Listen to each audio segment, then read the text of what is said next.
अब हम फिर लौट आते हैं माइक नंबर 1 की तरफ। माइक नंबर 1 पर अगर कोई गैर मुस्लिम भाई हैं तो अपना सवाल कर सकते हैं माइक नंबर 1 से। पहले मैं आपको प्रणाम करता हूं, मेरा प्रणाम को आप स्वीकार करें। किशनगंज की पावन धरती पे आप आए हैं, आपका अभिनंदन है, स्वागत है। मैं क्वेश्चन करने से पहले एक बात बता देना चाहता हूं कि मेरा नाम है मनीष कुमार जालान, मेरी प्लाईवुड की फैक्ट्री है और उसमें हम 3 पार्टनर हैं, एक मुस्लिम पार्टनर भी उसमें है। मेरा बिजनेस 18 साल से उनके साथ है। कभी धर्म के कारण कभी कोई कंट्रोवर्सी हमारे बीच में नहीं आई है और भगवान के आशीर्वाद से मैं चाहता हूं कि आगे भी नहीं आएगा। मेरा प्रश्न आपसे है कि सनातन धर्म और इस्लाम में क्या समानता है, उसके बारे में मुझे थोड़ा सा क्लियरिफिकेशन।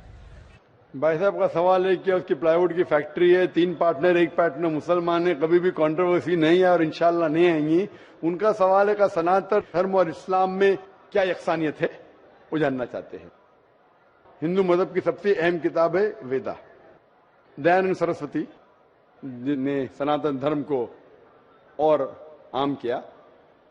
वो सही कहते हैं कि हमें मानना चाहिए वेद। वेद सबसे ऊंची किताब है। स्मृति और श्रुति। श्रुति मतलब जो भगवान की तरफ से, स्मृति मतलब जो इंसानों ने लिखी है। श्रुति में आता है वेद और उपनिषद। तो सनातन धर्म के मुताबिक और इस्लाम के मुताबिक भी आप देखेंगे दोनों में खुदा के बारे में, ईश्वर के बारे में, अल्लाह के बारे में जो लिखा है वो यकसा है। आप जब पढ़ेंगे छंदोग्य उपनिषद चैप्टर नंबर 6 सेक्शन नंबर 2 श्लोक नंबर 1 में लिखा हुआ है संस्कृत में, एकम एविदित्यम, खुदा एक है, भगवान एक है, दूसरा नहीं है। लिखा है स्वतः उपनिषद में चैप्टर नंबर 6 श्लोक नंबर 9 में, नाचस्य कसिज जनिता न चदीपा, कि उस ईश्वर का कोई रब नहीं, उस ईश्वर के कोई वालिदैन नहीं, उससे ऊंचा कोई नहीं, उसका कोई वालिदैन है, कोई वालदा है। लिखा है स्वतः उपनिषद में चैप्टर नंबर 4 वर्ष नंबर 19 में, न तस्य प्रतिमा अस्ति, उस ईश्वर की कोई प्रतिमा नहीं। प्रतिमा संस्कृत लफ्ज है जिसके मानी अक्स, picture, painting, photograph, idol, statue, sculpture. तो लिखा है उस ईश्वर, उस भगवान की कोई प्रतिमा नहीं, कोई अक्स नहीं, कोई पिक्चर नहीं, कोई पेंटिंग नहीं, कोई पोर्ट्रेट नहीं, कोई आइडल नहीं, कोई स्कल्पचर नहीं, कोई स्टैच्यू नहीं। आगे जब आप पढ़ते हैं ये सारी चीजें कुरान में भी लिखी, मैं उसके ऊपर आऊंगा। ये है ईश्वर के बारे में जो लिखा गया है। उसी तरीके से अब आगे जब पढ़ेंगे यजुर्वेद चैप्टर नंबर 40 वर्ष नंबर 8 और 9 में, उसमें लिखा है अंधात्म प्रविशंति या असम्मुति उपास्ते। अंधात्म मीन्स अंधकार, प्रविशंति मतलब दाखिल होना, अंधात्म प्रविशंति या असम्मुति उपास्ते, वो अंधकार में दाखिल हो रहे हैं जो लोग असम्भूति की पूजा करते। असम्भूति मतलब नेचुरल थिंग्स लाइक हवा, पानी, आग, जो नेचुरल थिंग की पूजा करते हैं जैसे हवा, पानी, आग, वो अंधकार में दाखिल हो रहे। और वो श्लोक का कंटिन्यू होता रखा है, वो लोग और घोर अंधकार में दाखिल हो रहे जो संभूति की पूजा करते। संभूति मतलब इंसान की बनाई हुई चीजें, टेबल, चेयर, आइडल, मूर्ति, इसकी पूजा करेंगे तो और घोर अंधकार में दाखिल होंगे। और लिखा है ऋग्वेद में जिल्द number 1 hymn number 164 verse number 46, एकम सत्य विप्र बहुधा विदांते, सत्य एक है, खुदा एक है, एकम सत्य विप्र बहुधा विदांते। लोग, विद्वान लोग उस ईश्वर को कई अलग नाम से पुकारते हैं, ईश्वर को कई अलग नाम से पुकारते। यही चीज लिखा है कुरान में जो मैंने जिक्र किया हूं, सूरह इसरा में सूरह नंबर 17 आयत नंबर 110, कुलिदुल्लाह विदुर्रहमान अयमतदु फलाल उस्मान हसना, चाहे कहो अल्लाह या रहमान, उसे अच्छे नाम से पुकारो क्योंकि अल्लाह के सारे अच्छे नाम हैं। लेकिन ऐसी कई मिसाल दी गई। ऋग्वेद आप पढ़ेंगे, ऋग्वेद जिल्द नंबर 2 चैप्टर नंबर 1 श्लोक नंबर 3 में पढ़ेंगे, उसमें एक एट्रीब्यूट दिया गया है ब्रह्मा। ब्रह्मा कहते हैं बनाने वाले खुदा को, ब्रह्मा कहते हैं बनाने वाले खुदा को। हमें कोई एतराज नहीं अगर कोई कहता है कि ईश्वर बनाने वाला है, उसका तर्जुमा करते अरबी में हो जाता है खालिक, हमें कोई एतराज नहीं। लेकिन अगर कोई कहता है कि ईश्वर वो ब्रह्मा है जिसके 4 सिर है, हर सिर पे मुकुट है, तो हम मुसलमान उस पर एतराज करते हैं, क्योंकि आप भगवान को अक्स दे रहे और आप Yajurveda chapter number 32 shloka number 3 के खिलाफ जा रहे। ना तस्य प्रतिमास्ति, उस ईश्वर की कोई प्रतिमा नहीं। आपने प्रतिमा दिया तो गलत किया। इसी तरीके से आगे आप पढ़ेंगे, लिखा हुआ है ऋग्वेद में किताब नंबर 6 हिम नंबर 46 श्लोक नंबर 16 में, या एक मुष्टि ही, भगवान एक ही है, सिर्फ उसकी तारीफ करो। और ब्रह्म सूत्र हिंदुइज्म का है, एक कम ब्राह्म द्योत्या नास्ते नैना नास्ति किंचन, भगवान एक ही है, दूसरा नहीं है, नहीं है, नहीं है, जरा भी नहीं, सिर्फ एक खुदा है, उसके अलावा कोई नहीं है। अगर कोई मुसलमान से पूछेंगे कि सबसे बेहतरीन क्या डेफिनेशन है खुदा की, अल्लाह की, वो जवाब आपको देगा सूरह इखलास सूरा नंबर 112 आयत नंबर 1 से 4, जिसमें लिखा है कुल हुवल्लाहु अहद, कहो कि अल्लाह एक है, अल्लाह समद, अल्लाह जो बेनियाज है, लम यलिद वलम यूलद, ना वो किसी को जना है ना किसी से जना है, वलम यकुल लहू कुफुवन अहद, उसके जैसा कोई नहीं है। ये 4 लाइन का डेफिनेशन है कुरान मजीद में सूरह इखलास सूरा नंबर 112, जिसमें अल्लाह ताला फरमाते कुल हुवल्लाहु अहद, कहो कि अल्लाह एक है, अल्लाह समद, अल्लाह जो बेनियाज है, लम यलिद वलम यूलद, ना वो किसी को जनता है ना किसी से जना है, वलम यकुल लहू कुफुवन अहद, उसके जैसा कोई नहीं। अगर कोई भी चीज को आप कहते हैं खुदा है, भगवान है, ईश्वर है, अगर ये 4 लाइन के डेफिनेशन में उतरता है, हम मुसलमान को कोई एतराज नहीं मानने के लिए कि वो ईश्वर है, कि वो खुदा है। तो ये सनातन धर्म के खुदा एक है, उसका कोई अक्स ने हूबहू मिलता है कुरान मजीद से। लेकिन मैं एक स्टेप आगे जाता हूं, यहां तक के तो सही है, दयानंद सरस्वती ने कहा ईश्वर के बारे में, मैंने मान लिया। मैंने थोड़ी और रिसर्च किया, मैंने कहता हूं मैं दयानंद सरस्वती और विद्वान हूं, और रिसर्च किया। रिसर्च में लिखा है वेद में, पुराना में, कि एक आखिरी अवतार आने वाले हैं। इसका जिक्र दयानंद सरस्वती ने नहीं किया। क्यों नहीं किया मैं जानता नहीं, लेकिन लिखा है भविष्य पुराना, मतलब जो भविष्य के बारे में आपको कह रही है। अगर आप पढ़ेंगे वेद और भविष्य पुराना और बाकी पुराना, कई जगह आखिरी पैगंबर मोहम्मद सल्लल्लाहु अलैहि वसल्लम का जिक्र है। मैं पूरा तफसीर से नहीं, हवाले दूंगा तो आसान होगा। आप पढ़ेंगे भविष्य पुराना पर्व 3 खंड 3 अध्याय 3 श्लोका 5 से 8 तक, इसमें मोहम्मद सल्लल्लाहु अलैहि वसल्लम का जिक्र है। आगे पढ़ेंगे भविष्य पुराना पर्व 3 खंड 3 अध्याय 3 श्लोका 10 से 27 में मोहम्मद सल्लल्लाहु अलैहि वसल्लम का जिक्र है। अगर आप पढ़ेंगे अथर्ववेद किताब नंबर 20 खंड नंबर 127 श्लोका नंबर 1 से 14 में मोहम्मद सल्लल्लाहु अलैहि वसल्लम का जिक्र है। इसे कहते कुंटब सुक्तात। अगर आप पढ़ेंगे ऋग्वेद किताब number 1 chapter number 53 shloka number 9 में मोहम्मद सल्लल्लाहु अलैहि वसल्लम का जिक्र है। कई जगह पे उनका नाम से जिक्र है और बड़ी तफसील से जिक्र है कल की पुराना में। कल की पुराना चैप्टर नंबर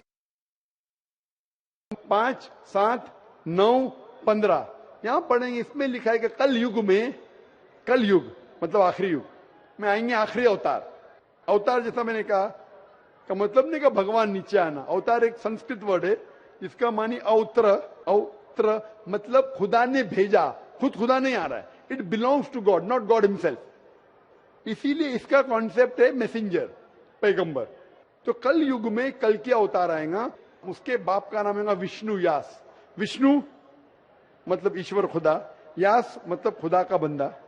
अरबी में कहीं हो जाता अब्दुल्ला जो मोहम्मद सल्लल्लाहु अलैहि वसल्लम के वालिद का नाम था। उसकी माँ का नाम होगा सुमति। सुमति मतलब अमन, शांति। अरबी में कहेंगे आमिना जो नाम था मोहम्मद सल्लल्लाहु अलैहि वसल्लम के वालिदा का नाम। वो पैदा होंगे एक अमन के शहर में जो था मक्का। वो पैदा होंगे ऐसे खानदान में जो उस शहर का रखवाला था और मोहम्मद सल्लल्लाहु अलैहि वसल्लम कुरैश खानदान में पैदा हुए। पहली वही उन्हें आएंगे एक गार में, एक केव के अंदर। मोहम्मद सल्लल्लाहु अलैहि वसल्लम को सबसे पहली वही आए गारे हिरा में रात के वक्त, हम जानते हैं। फिर वो माइग्रेट करेंगे नॉर्थवर्ड और वापस आएंगे। मोहम्मद सल्लल्लाहु अलैहि वसल्लम ने हिजरत की, मदीना फिर वापस आया। उनके 4 करीब दोस्त होंगे, सबसे पहले 4 खुलफा राशिदीन। ऐसे कई तफसील है। तो खुदा के जिक्र के बाद जो वेद में यकसानियत है जो कुरान से मिलती है वो है मोहम्मद सल्लल्लाहु अलैहि वसल्लम का जिक्र। और भी यकसानियत है, ये तो सिर्फ खुदा के बारे में और मोहम्मद सल्लल्लाहु अलैहि वसल्लम के बारे में। और यकसानियत है शराब मत पियो, जैसा मैंने कहा कुरान में लिखे सूरह माइदा सूरह 5 आयत नंबर 90 शराब मत पियो। मनुस्मृति चैप्टर नंबर 9 श्लोक नंबर 225 में लिखा है। कुरान में लिखा है जुआ मत खेलो, सूरह माइदा सूरह 5 आयत नंबर 90। मनुस्मृति चैप्टर नंबर 9 श्लोक नंबर 225 में जुआ मत खेलो। हिजाब पहनना चाहिए, कुरान में लिखा है सूरह नूर सूरह नंबर 24 24 आयत नंबर 30 और 31। ऋग्वेद में लिखा है जिल्द नंबर 8 में इस तरीके से कई यकसान है। सबसे अहम दो यकसानियत है पुनर्जन्म, वेद में, कुरान में है। सबसे अहम यकसानियत खुदा है कि उसका अक्स नहीं है और मोहम्मद सल्लल्लाहु अलैहि वसल्लम आखिरी पैगंबर है। आप मानते हैं भाई साहब के खुदा एक है? मुझे जानकारी नहीं है। आप मानते खुदा एक है कि नहीं मानते? मुझे जानकारी नहीं है, और अपने धर्म को जो जानता हूं उस हिसाब से हम तो सभी देवी देवताओं को मानते हैं और हमें मानना भी चाहिए, ये हम जानते हैं। आपके धर्म में सबसे ऊंची किताब कौन सी है? हम तो गीता को मानते हैं। गीता क्या है? वेद का निचोड़ है। सबसे ऊंची किताब हिंदू धर्म में है वेद। वेद जो है श्रुति, वेद, उपनिषद। फिर आएंगे आपके महाभारत। भगवत गीता 18 चैप्टर है महाभारत के, 18 चैप्टर। महाभारत का एक हिस्सा है, श्री कृष्ण अर्जुन को सलाह देते हैं क्या करना चाहिए, वो उसे कहते हैं भगवत गीता। आप समझे ना?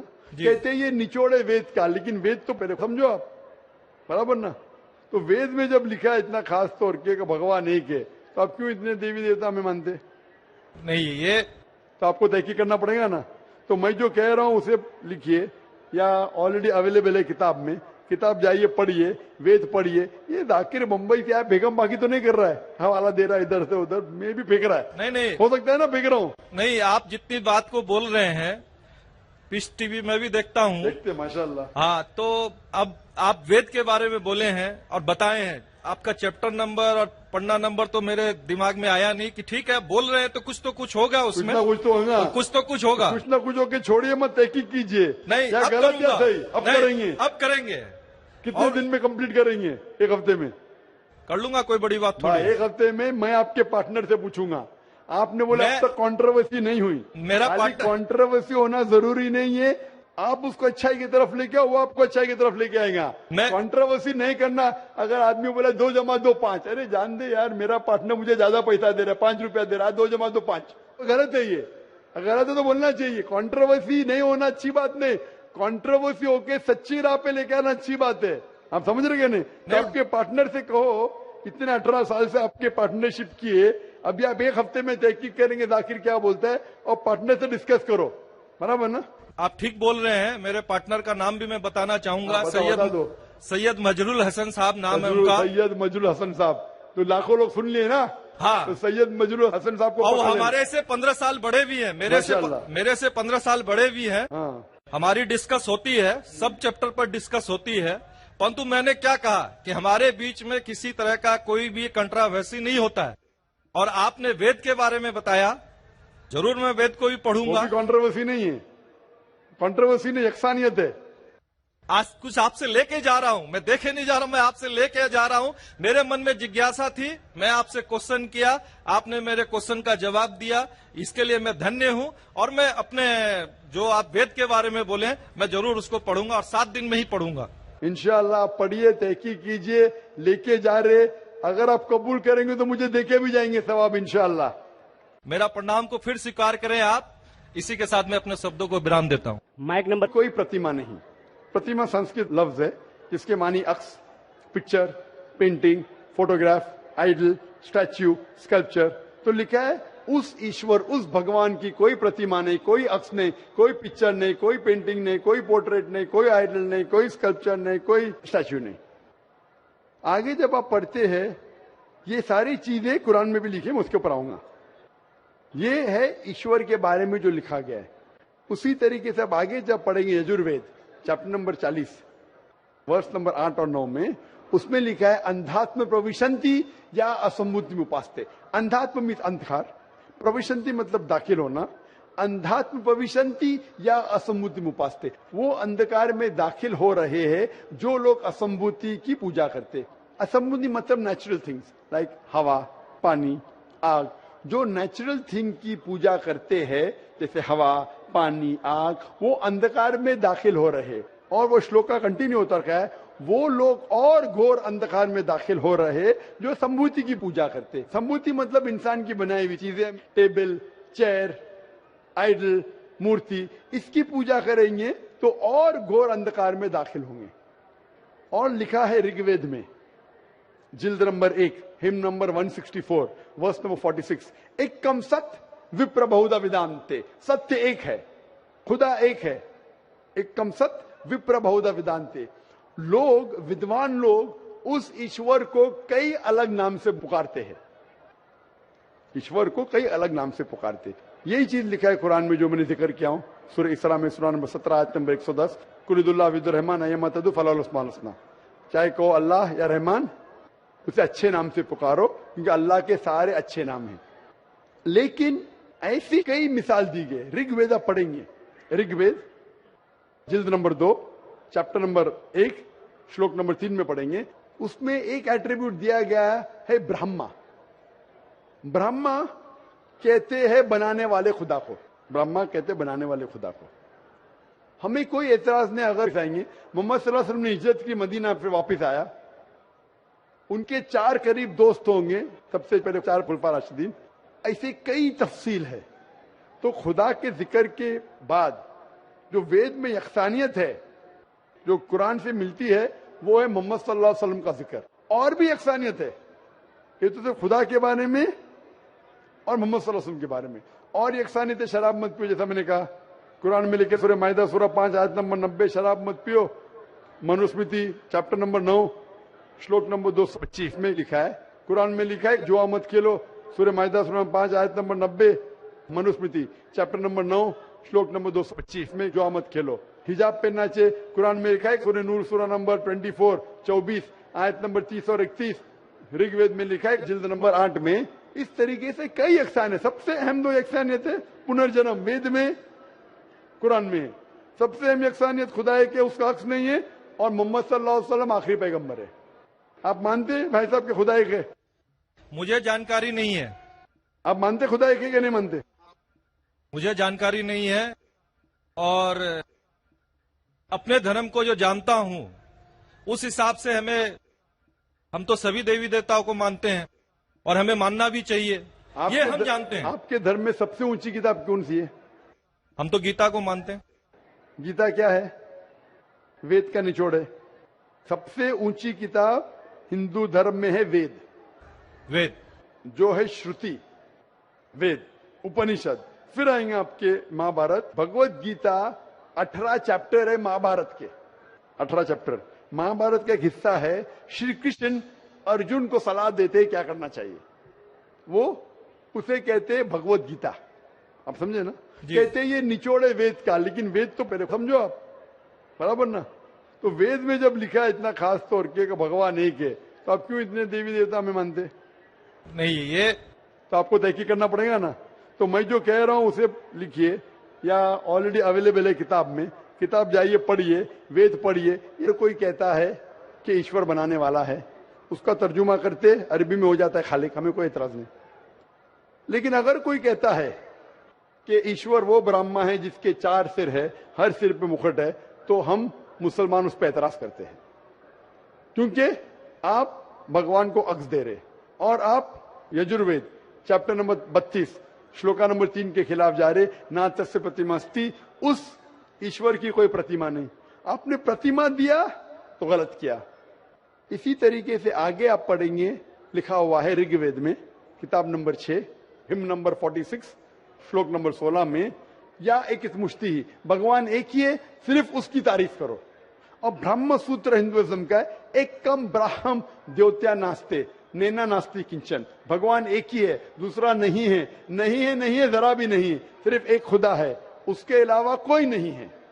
अगर कोई मुसलमान से पूछेंगे कि सबसे बेहतरीन क्या डेफिनेशन है खुदा की, अल्लाह की, वो जवाब आपको देगा सूरह इखलास सूरा नंबर 112 आयत नंबर 1 से 4, जिसमें लिखा है कुल हुवल्लाहु अहद, कहो कि अल्लाह एक है, अल्लाह समद, अल्लाह जो बेनियाज है, लम यलिद वलम यूलद, ना वो किसी को जना है ना किसी से जना है, वलम यकुल लहू कुफुवन अहद, उसके जैसा कोई नहीं है।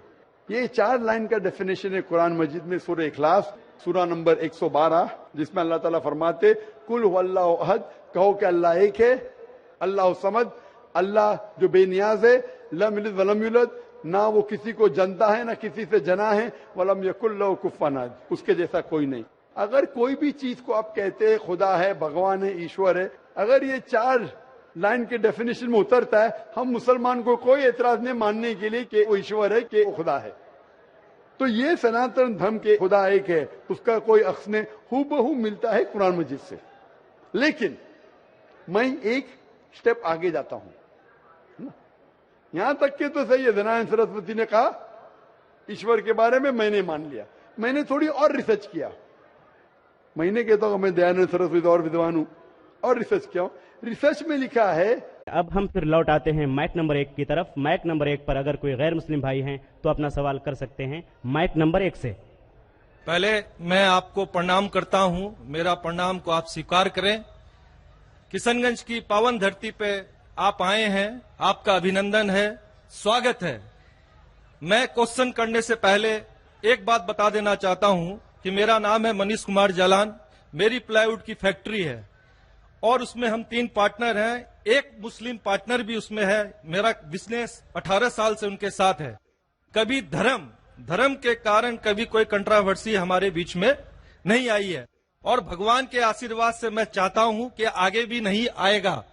मेरा प्रश्न आपसे है कि सनातन धर्म और इस्लाम में क्या समानता है, उसके बारे में मुझे थोड़ा सा क्लियरिफिकेशन। भाई साहब का सवाल है कि उसकी प्लाईवुड की फैक्ट्री है, 3 पार्टनर, एक पार्टनर मुसलमान है, कभी भी कंट्रोवर्सी नहीं है और इंशाल्लाह नहीं आएंगी। उनका सवाल है कि सनातन धर्म और इस्लाम में क्या यकसानियत है, वो जानना चाहते हैं। हिंदू मजहब की सबसे अहम किताब है वेदा।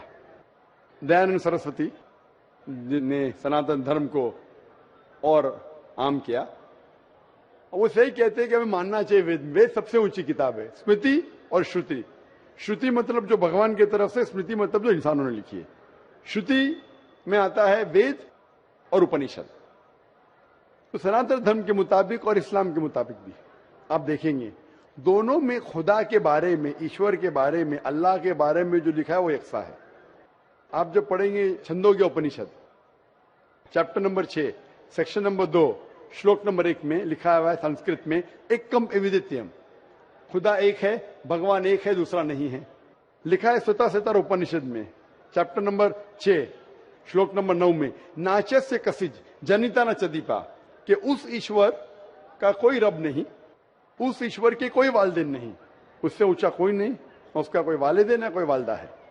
लिखा है स्वतः उपनिषद में चैप्टर नंबर 4 वर्ष नंबर 19 में, न तस्य प्रतिमा अस्ति, उस ईश्वर की वेद में, पुराना में के एक आखिरी अवतार आने वाले हैं।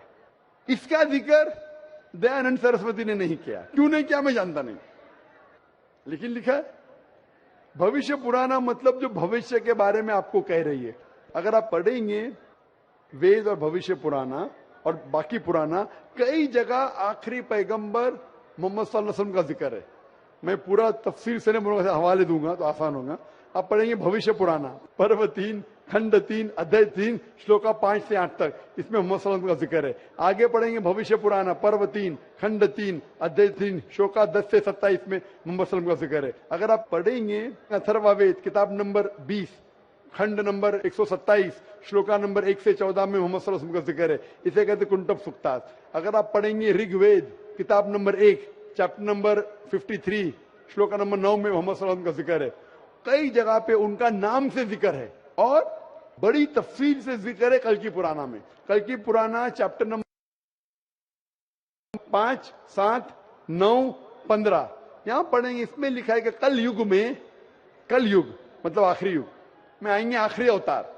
अवतार जैसा मैंने कहा का मतलब नहीं कि भगवान नीचे आना। अवतार एक संस्कृत वर्ड है जिसका मानी अवत्र मतलब खुदा ने भेजा, खुद खुदा नहीं आ रहा है। It belongs to God, not God himself. इसीलिए इसका कॉन्सेप्ट है मैसेंजर, पैगंबर। तो कल युग में कल के अवतार आएगा। उसके बाप का नाम है विष्णु यास। विष्णु मतलब ईश्वर खुदा, यास मतलब खुदा का बंदा। अरबी में कहीं हो जाता अब्दुल्ला जो मोहम्मद सल्लल्लाहु अलैहि वसल्लम के वालिद का नाम था। उसकी माँ का नाम होगा सुमति। सुमति मतलब अमन, शांति। अरबी में कहेंगे आमिना जो नाम था मोहम्मद सल्लल्लाहु अलैहि वसल्लम के वालिदा का नाम। वो पैदा होंगे एक अमन के शहर में जो था मक्का। वो पैदा होंगे ऐसे खानदान में जो उस शहर का रखवाला था और मोहम्मद सल्लल्लाहु अलैहि वसल्लम कुरैश खानदान में पैदा हुए। पहली वही उन्हें आएंगे एक गार में, एक केव के अंदर। मोहम्मद सल्लल्लाहु अलैहि वसल्लम को सबसे पहली वही आए गार हिरा में रात के वक्त, हम जानते हैं। फिर वो माइग्रेट करेंगे नॉर्थवर्ड और वापस